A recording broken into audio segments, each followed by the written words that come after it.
The next, please. So the basic aspect of this political definition was and is linked to this people or human rights-centered health system in opposition to a market-oriented health system. But it doesn't mean that in the moment that we establish this people rights-oriented system, we eliminate the market. No, the market is there. And one of the main missions of a public health system is to control the market. We know that the market existed before the capitalism. So we need to control the market in the sense to avoid that the health become a commodity. Okay? That's very important. But we need to be aware, to be conscious that our main task in order to build this people human rights-centered health system is to control the market. And as we will see later, is to control the private sector and to put private sector within the frame of a public system. That is this is our historical experience, no? Because of course in Brazil we didn't do a socialist revolution. We have a capitalist society, but within the frame of this capitalist society, we are building a socialistic approach to health. Yes, if I can say like this. Huh? That's very important to understand.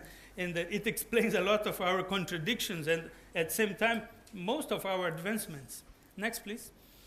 So maybe one thing that's quite important to understand is that when we talk about people, human rights-oriented health system, we are talking about, in order to be coherent with this human rights approach, we are talking about to be universal.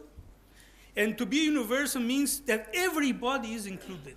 Everybody is included. That's very important to understand. Because in the hegemonic language, in the hegemonic speech, we are talking about universal coverage now. Huh? Everybody is talking about universal coverage.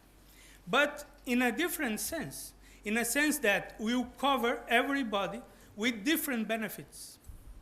We have a package for the poorest, we have a package for the more or less poor, then we have a package for people that can pay something, and then the package for people that can pay everything. Okay. But this differential of benefits that will be represented by this comprehensiveness dimension of the universal system is something that cannot be separated from the universalistic approach. I mean, if everybody in this room is included in this system, everybody in this room will have the answer that everyone will need according to the health problem they have or the health need they have. That's really very important to understand. And in Brazil, we were very coherent about that in the sense that our constitution established this principle of comprehensiveness. And it permitted to us to have today a system, despite all the problems that we have a system where there is no discrimination in terms of the nature of the benefit, the nature of the care. No? Everybody is included, for instance, for transplantation. Everybody is included for very expensive drug therapy. Everybody is included for intensive care therapy, whatever. So it means that we assumed the pressure that comes from society since we adopt a concept of universal and comprehensive. So we are not talking about only primary health care facilities. We are talking about the whole complexity of health care. And this is very important to understand.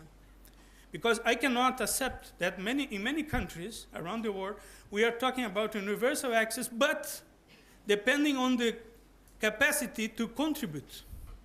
So you have oncology therapy, well, for people that can afford full treatment or partial treatment, and the others that cannot afford will do diagnostics, but with no therapy. We have countries where we can do cervix, uterine cervix screening, but if you have cancer, they won't provide treatment. How is it acceptable? It's not acceptable.